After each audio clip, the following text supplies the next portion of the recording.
झांसी में बुंदेलखंड क्रांति दल के द्वारा मोहल्ला मीटिंग कमरा मीटिंग की शुरुआत की है। पहली मीटिंग प्रमोद सिंह शेखावत के मकान पर मीटिंग से हुई। मीटिंग कुंवर सत्येंद्र पाल सिंह राष्ट्रीय अध्यक्ष के मुख्य आतिथ्य में बुंदेलखंड दलित सेना के अध्यक्ष देवेंद्र अहिरवार की अध्यक्षता में एवं बुंदेलखंड अल्पसंख्यक सेल के अध्यक्ष आरिफ कमाल, जिला अध्यक्ष विनोद वर्मा के आतिथ्य में संपन्न हुई।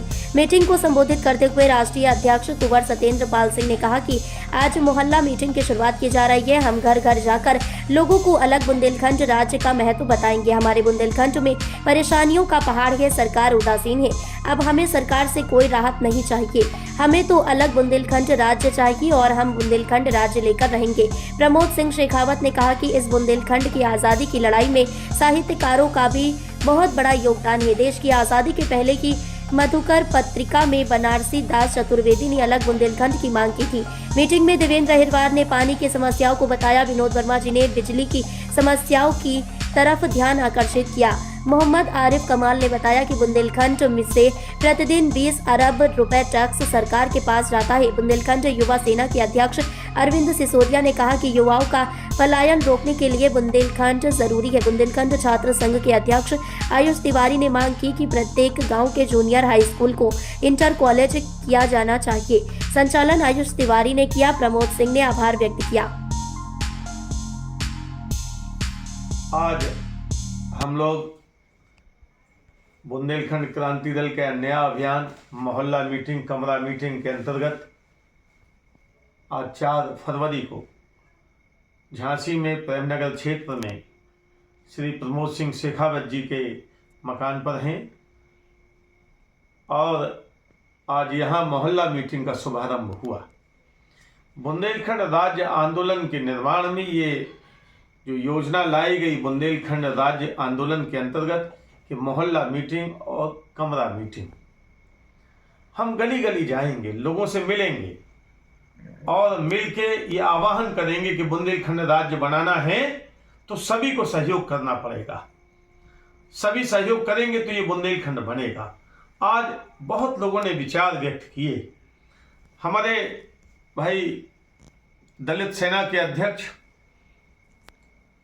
देवेंद्र जी ने विचार अपना व्यक्त किया कि यहाँ बुंदेलखंड में पानी की कमी है। 70,000 लाख घन टन पानी बरसता है, लेकिन मानवीय प्रबंधन की कमी के कारण हम उस पानी को सुरक्षित नहीं रख पाते। जो नदियाँ बरसात में भर के चलती हैं वो जाड़ा आते आते सूख जाती हैं। लिहाजा गांव गांव में लोग पानी के लिए परेशान हैं। गांव में पीने को पानी नहीं है और खेती की कल्पना हम कैसे कर सकते हैं। तो जब बुंदेलखंड बनेगा तो हमारी सरकार जल प्रबंधन ठीक से करेगी तो गांव गांव में पानी होगा। अभी तो शहर में भी नहीं है। गांव में महिलाओं को घर में पीने का पानी भरने के लिए सिर पे मटका रख के कहीं जाना नहीं पड़ेगा। इसलिए बुंदेलखंड राज्य जरूरी है। हमारे भाई दिखा सकते हो उनको, विनोद जी ने जिलाध्यक्ष हैं, उन्होंने कहा कि बिजली हम बनाते हैं 3000 मेगावाट से ज़्यादा बुंदेलखंड में, लेकिन बिजली हमें नहीं मिलती।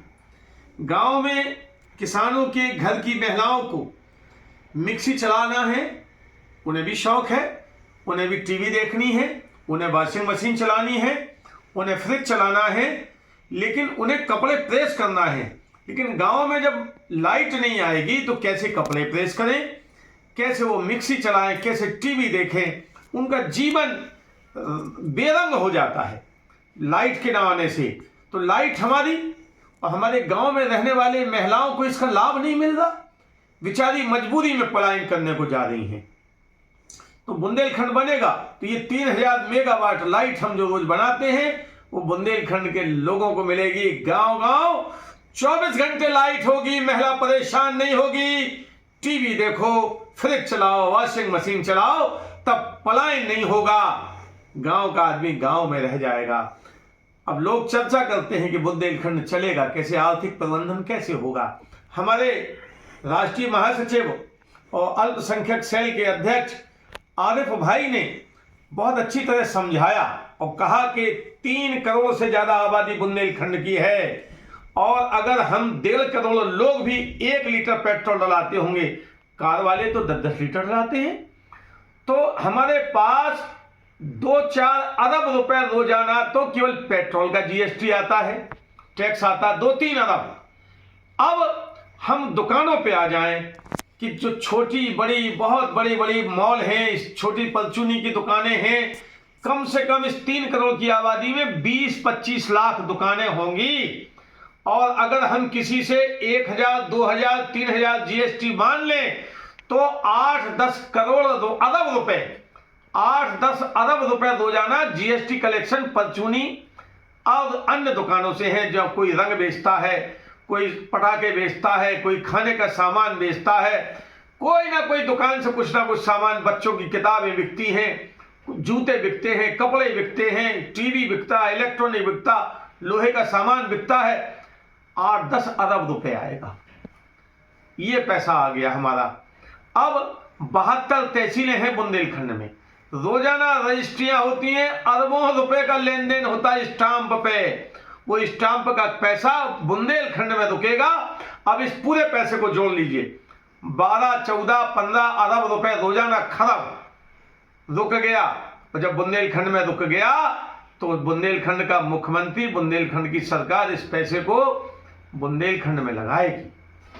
हमारे भाई ने कहा, अरविंद सिसोदिया ने आदमियों को समझा रहे बुंदेलखंड की जनता को कि बुंदेलखंड बनेगा मोदी जी के बनाने से नहीं, किसी देश के प्रधानमंत्री के बनाने से नहीं, उसकी चाबी तो जनता के हाथ में है। वो चाबी है आपका अंगूठा, जिससे बटन दबाते हो वोट की मशीन का। अरे बटन दबाओ बुंदेलखंड के नाम पे, जो बुंदेलखंड के नाम पे लड़ेगा उसका बटन दबाओगे तो सरकार तक आवाज पहुंचेगी। वोट बोलता है, सरकार तक आवाज पहुंचेगी कि बुंदेलखंड बनाओ। जो कहते हैं ना कि बटन दबाओ तो आवाज आती है पी, अरे पी नहीं, आप बटन दबाओगे आवाज आएगी बुंदेलखंड बनाओ, बुंदेलखंड बनाओ, बुंदेलखंड बनाओ। तो जनता अपने मन से सोचे कि हम पहले बुंदेलखंड के लिए हम वोट तो दे दें अपना। हमारे आयुष तिवारी नौजवान साथी ने कहा, कड़ियों से कड़ियां जोड़ी कि अभी बुंदेलखंड में कमियां, पानी का प्रबंधन नहीं तो पीने को पानी नहीं, बिजली का प्रबंधन नहीं तो गांव में बिजली नहीं, गांव में सड़कें नहीं, गांव में स्कूल नहीं। आज तक स्कूल केवल गांव में। हम आजादी के 77 साल बाद हैं, हम अंग्रेजों के काल में तो नहीं हैं। 8 में पढ़ने वाला बच्चा कितने साल का होता है? 14 साल अधिकतम, 13 साल, 14 साल। 8 पढ़ लिया उसने, अब कहाँ जाएगा वो? अब शहर जाएगा तो वहां उसके संग उसकी दादी दादा रहेंगे। एक 4-5 हजार का कमरा लेना होगा, 10,000 खाने में खर्च होगा। एक गरीब किसान जिसके पास बहुत थोड़ी जमीन बची है, जो मजदूरी कर रहा है, वो कैसे एक शहर में 15,000 रुपए महीना खर्च करके अपने बच्चे पढ़ाएगा? तो इसलिए बुंदेलखंड की डेमोग्राफी 2011 के सेंसस के अनुसार ये कहती है कि बुंदेलखंड में 100 में 31